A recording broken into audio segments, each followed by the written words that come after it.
নমস্কার বন্ধুরা, সোনালী রেসিপিতে তোমাদের সকলকে স্বাগত জানাই। আজকে রেসিপি সর্ষে বেগুন। বেগুন দিয়ে যে এত দারুণ টেস্টি একটা রেসিপি হয়, না বানিয়ে খেলে কিন্তু বুঝতে পারবে না। একবার যদি বাড়িতে বানিয়ে খাওয়া হয়, পরিবারের কিন্তু সবাই বারবার বানাতে অনুরোধ করবে, আবদার আসবে কিন্তু। তো চলো তাহলে আজকের এই দারুণ টেস্টি বেগুনের রেসিপিটা তোমাদের সাথে শেয়ার করি। তো আমার চ্যানেলে নতুন হয়ে থাকলে প্লিজ সাবস্ক্রাইব করে দিয়ে পাশে থাকার জন্য অনুরোধ রইল। তো বেগুনের রেসিপিটা বানানোর জন্য আমি সাদা বেগুন নিয়েছি, একটি বেগুন নিয়েছি, এভাবে করে চাকচাক করে গোল গোল করে অল্প মোটা সাইজের করে কেটে নিয়েছি। তাতে লবণ হলুদ দিয়ে ভালো করে মেখে নেব।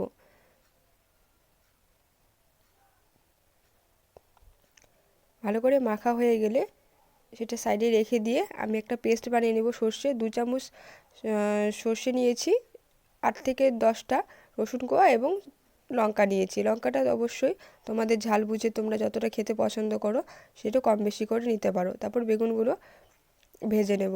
সাদা তেল দিয়ে বেগুনগুলো ভেজে নিচ্ছি। বেগুনগুলো বেশি করে ভাজার প্রয়োজন নেই, হালকা করে দুই সাইডই উল্টে পাল্টে ভেজে নেব।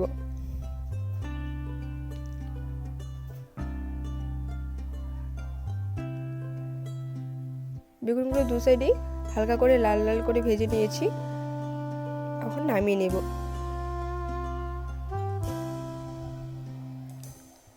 সে একই কড়াইতে সর্ষের তেল দিয়ে দিয়েছি। রান্নাটাও কিন্তু অবশ্যই সর্ষের তেলে করবে।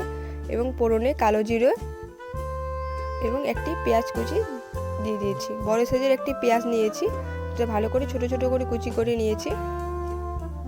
দিয়ে হালকা লাল লাল করে ভাজা হয়ে গেলে পরে তাতে টমেটো কুচি দিয়ে দেবো। টমেটো কুচিগুলোও কিন্তু একদম ছোট ছোট করে কুচি করে নিয়েছি। তোমরা চাইলে টমেটোর পেস্টও ব্যবহার করতে পারো।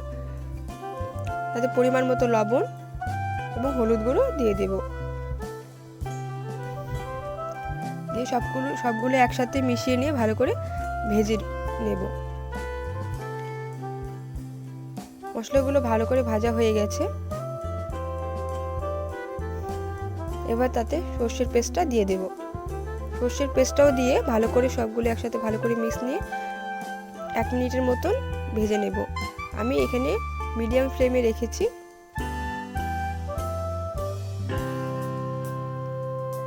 তো মশলাগুলো ভালো করে ভাজা হয়ে গেছে, তেল ছেড়ে দিয়েছে। শেষে 1 চামচ কাশ্মীরি রেড চিলি পাউডার দিয়ে দিলাম। দিয়ে ভালো করে মিশিয়ে নেওয়া হয়ে গেলে আমাদের কিন্তু মশলা একদম তৈরি ভাজা। এখন পরিমাণ মতো জল দিয়ে দিলাম। এখানে জল আমি 2 বাটি ইউজ করেছি। জলটা ফুটে আসলেই ভেজে রাখা বেগুনগুলো তাতেই দিয়ে দেব।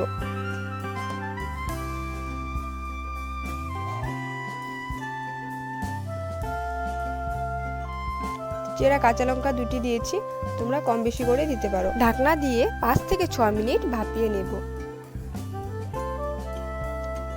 5 থেকে 6 মিনিট হয়ে গেলে ঢাকনা খুলে দেখে নেব। জলটা অনেকটাই শুকিয়ে এসেছে। অল্প নাড়িয়ে নেব। তারপরে 1 চামচ চিনির মতন দেব। চিনিটা স্বাদটা ব্যালেন্স রাখার জন্য চিনিটা দেওয়া হয়। তারপরে গরম মশলা গুঁড়ো দিয়ে দেব 1 চামচের মতন। তারপর ধনেপাতা কুচি দিয়ে দিলাম। দিয়ে সবগুলো একসাথে ভালো করে মিশিয়ে নিলেই কিন্তু আমাদের সর্ষে বেগুনের কিন্তু রান্না তৈরি একদম। অনেকেই তো সর্ষে ইলিশ খেয়েছো, সর্ষে বেগুন এভাবে বানিয়ে দেখো, সত্যি খুব দারুণ টেস্টি খেতে। না বানিয়ে খেলে কিন্তু বুঝবেই না। গরম গরম ভাতের সাথে বলো বা রুটির সাথে বলো, খেতে কিন্তু খুব দারুণ লাগবে। আজকের এই রেসিপিটি ভালো লেগে থাকলে পরে লাইক শেয়ার ফ্রেন্ডস ফ্যামিলির সাথে করে দিও। আর আমার চ্যানেলে নতুন হয়ে থাকলে পরে সাবস্ক্রাইব করার সাথে সাথে পাশে থাকার বেল আইকনটি প্রেস করে দিও। কারণ যখনই আমি নতুন ভিডিও আপলোড করি তখনই কিন্তু সবার আগে কিন্তু তোমাদের কাছে পৌঁছে যাবে। দেখা হচ্ছে নেক্সট ভিডিওতে নতুন কিছু রেসিপির সাথে। সকলেই ভালো থেকো, সুস্থ থেকো। তোমাদের যদি আরও নতুন কিছু রেসিপি দেখার ইচ্ছা থাকে কমেন্ট করে জানাতে কিন্তু ভুলো না। ধন্যবাদ।